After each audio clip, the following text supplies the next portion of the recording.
नमस्कार दोस्तों, आपका स्वागत है मेरे चैनल एजुकेशनल डम्स में। इस वीडियो में हम कवर कर रहे हैं स्विच स्टेटमेंट्स।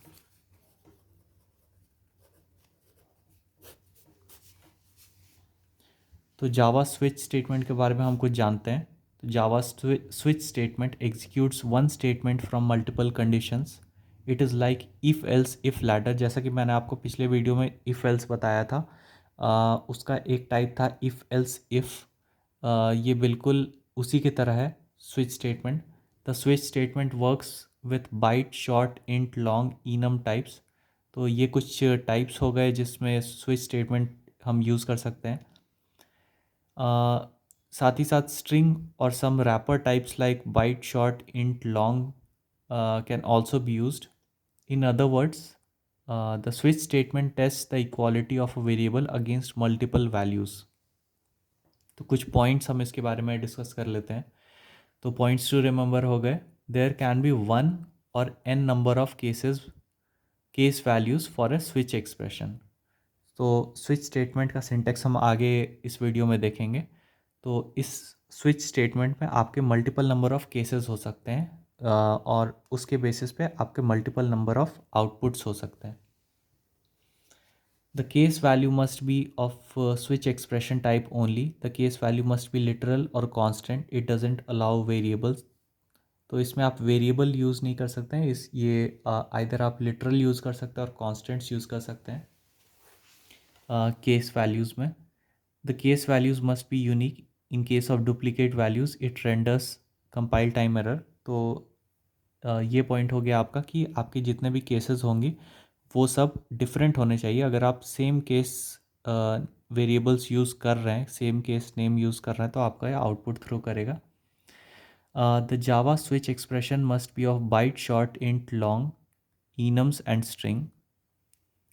अगला पॉइंट हो गया, in each case statement can have a break statement which is optional. तो आप केस के साथ ब्रेक स्टेटमेंट यूज़ कर सकते हैं अगर आपको उस केस का, अगर आपको जो भी आपका केस सेटिस्फाई हो रहा है उसमें जो आउटपुट आप यूज़ कर रहे हैं, आपको सिर्फ वहीं तक एग्जीक्यूशन करना है और नेक्स्ट केस में एग्जीक्यूशन नहीं आपको चाहिए, तो आप ब्रेक स्टेटमेंट यूज़ करते हैं. ब्रेक स्टेटमेंट एक तरह का कंट्रोल स्टेटमेंट हो गया. When control reaches the break statement, it jumps the control after the switch expression. If a break statement is not found, it executes the next case. तो अगर आपके एग्जीक्यूशन के cases में ब्रेक स्टेटमेंट नहीं मिल रहा है तो वो अगला केस कंपेयर करते रहेगा. The case value can be a default label which is optional.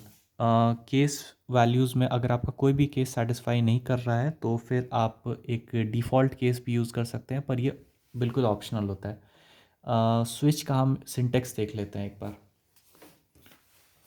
तो इससे आपको काफ़ी कुछ क्लियर हो जाएगा. स्विच का सिंटेक्स कुछ इस तरह का होता है. सबसे पहले हम स्विच कीवर्ड यूज़ करते हैं, उसके बाद एक हम एक्सप्रेशन देते हैं. इस स्विच के अंदर, स्विच के बॉडी के अंदर हम देंगे केस वन. इसमें हम कुछ भी कोड लिखेंगे, इसे हम ब्रेक से ब्रेक कर देंगे.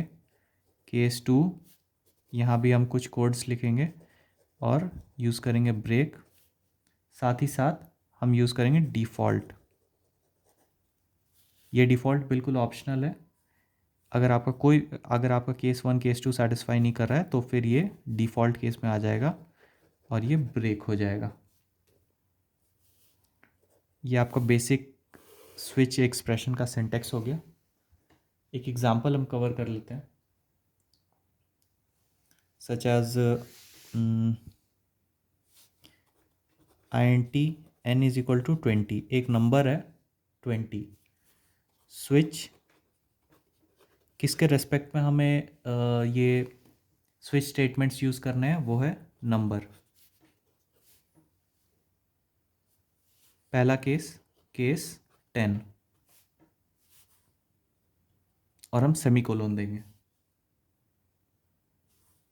और हम यहाँ कोलोन देंगे. साथ ही साथ यहाँ प्रिंट करते हैं 10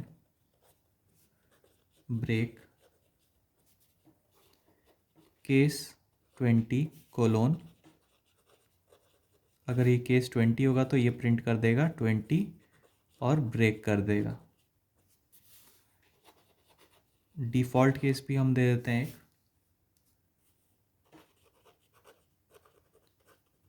अदर, और ये भी ब्रेक कर देगा। तो देख लेते हैं कि इसका एग्जीक्यूशन कैसे स्टार्ट होता है।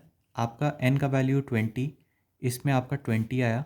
ये कंपेयर करेगा कि ये क्या, ये n का वैल्यू 10 है तो ये 10 प्रिंट करेगा, जो कि नहीं है। ये अगले, और फिर ये ब्रेक कर जाएगा।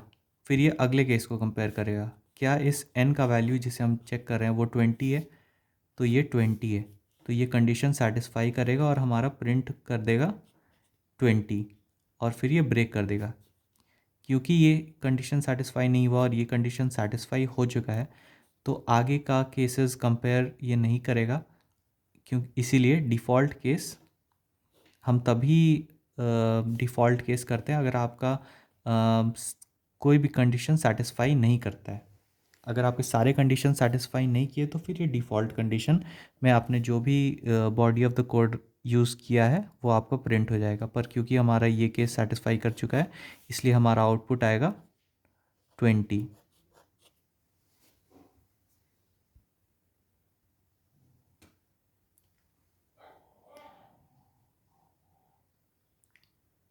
तो इसी तरह आप यूज़ कर सकते हैं। अगर आपने ब्रेक यूज़ नहीं किया है तो ये लाइन बाय लाइन एग्जीक्यूशन और केस कंपैरिजंस करते रहेगा और आपका प्रिंट करते रहेगा output.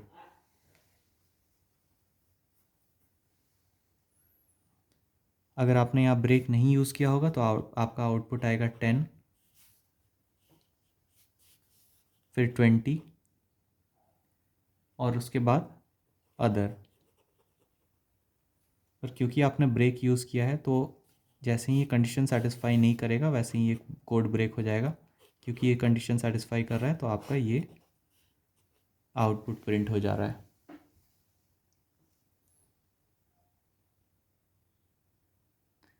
Java allows us to use strings in switch expressions since Java is standard edition 7।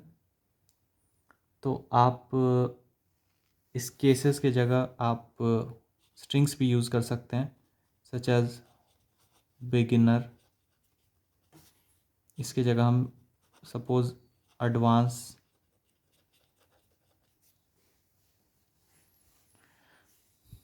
Java nested switch statements, हम नेस्टेड स्विच स्टेटमेंट्स भी यूज़ कर सकते हैं, सच एज आप इसके अंदर अगर स्विच यूज़ कर लें, स्विच बी, और यहाँ भी केसेस आप यूज़ कर सकते हैं, केस 1, केस 2।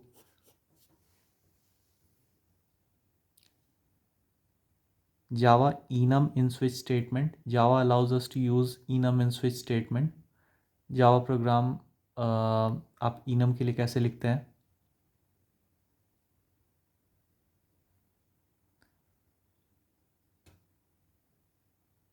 सिमिलरली आप Java wrapper in switch case, Java wrapper class को भी यूज़ कर सकते हैं स्विच केस में।